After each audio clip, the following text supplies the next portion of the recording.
A makerspace, kind of from our definition, is effectively a giant space with a whole lot of tools where people can come and build whatever they want. We're a 36,000 square foot space with about $500,000 worth of tools that are available to anyone of any walk of life to come and create their dreams, their ideas, their vision, and just hang out and learn, do something fun in a cool building with friends.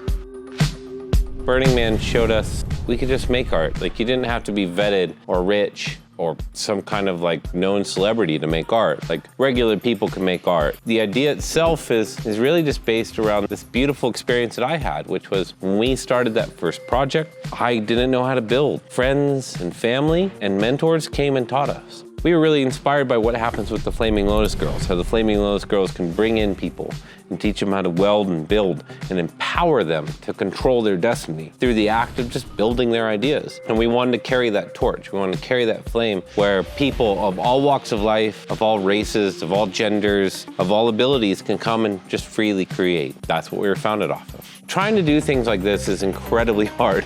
Art's hard work. Community's hard work, nonprofits are an incredible amount of work, and kind of tying those all together to create a sustainable ecosystem in a town like Reno has been critically exhausting. There's always going to be a space to learn in this organization. There's always going to be space for growth. In a way, the biggest lesson has been, and the biggest kind of joy has been, that this isn't mine anymore. The generator is now a community that hundreds of people rely on, and it's their community. We live in a society that sucks at dealing with each other. We don't know our neighbors. Understanding people and working with them in a shared building presents challenges. And we all have to learn together to kind of share space, to share personalities, to talk about our flaws, our weaknesses as people, to empower people who have been pushed down their whole life. We end up being this makerspace, and a lot of people need us to be something more. We're struggling with whether we can provide more. And I think the reality is the special thing what we've done is provided a group of people a place to be that maybe otherwise wouldn't have a place to be.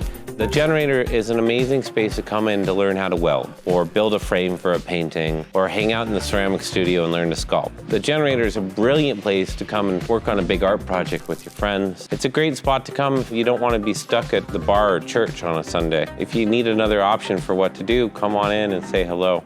There's space to create just about anything here. We ask that it's something creative, something that evokes an idea or a thought or a practice or a technique. If you come through and you have an idea and you believe it's creative, the door's open. A makerspace fills this gap between those who have the tools and resources and knowledge to build whatever they want and everybody else. We live in a world where most of us live in cities, and in those cities, most of us live in small spaces that we have a hard time affording. For those people who want to make new ideas, new concepts, there's a constant struggle to find space and the resources and the knowledge to do it. And so a makerspace is a lot like a gym for the mind. It's a space for people to come and build those ideas, and they don't have to be wealthy. Or if they're wealthy, they don't have to know everything. Makerspaces thrive when people share knowledge and ideas. Makerspaces thrive when folks help each other. It's a community, and communities are sustained by the action of every single one of us. We want to be something that flows with people,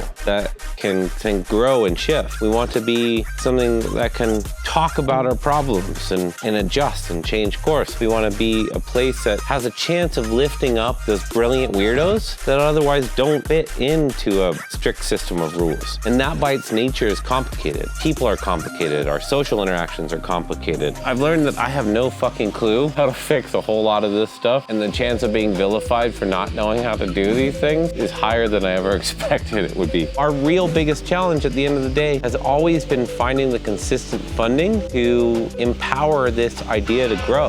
So every year, our rent goes up by about 5 to 6%. Every year, we have more people in this space who need our services more. And every year, we find that our budget is a little bit tighter than it was the year before. We have the people. We produce amazing things. We touch the lives of 5,000 people a year who come through and participate in this space. I think we make an incredible impact. but we need a home. The city of Reno 2 years ago gave us a 99-year lease on 4 acres of property. Our rent keeps going up. We keep improving this building, but it's not ours. If we can find people to help us to build a custom building that's made for artists, that's made for the act of creation, we can become sustainable for hundreds of years. Everyone loves what makerspaces do. Everyone says they believe in small businesses and creative entrepreneurs. But when it comes to funding these projects, people are like, well, I don't know. It's like, let's fund this model. Let's make it happen. Groups from around the nation, around the world have tried little variances on the experiment, and they've made spaces that are built for their community. And it leaves space for others to build a different flavor. We have a really brilliant makerspace down the street called Bridgewire. We like to touch on all these big, broad topics, and they get a little bit more refined. And that's how this really grows, is if there's space for 4, 5, 6, 7 creative communities. I got involved in the Generator because building art with friends was more fun than anything I'd ever done in my entire life. It's tough, it's rewarding, and then you get to turn around and see what you made.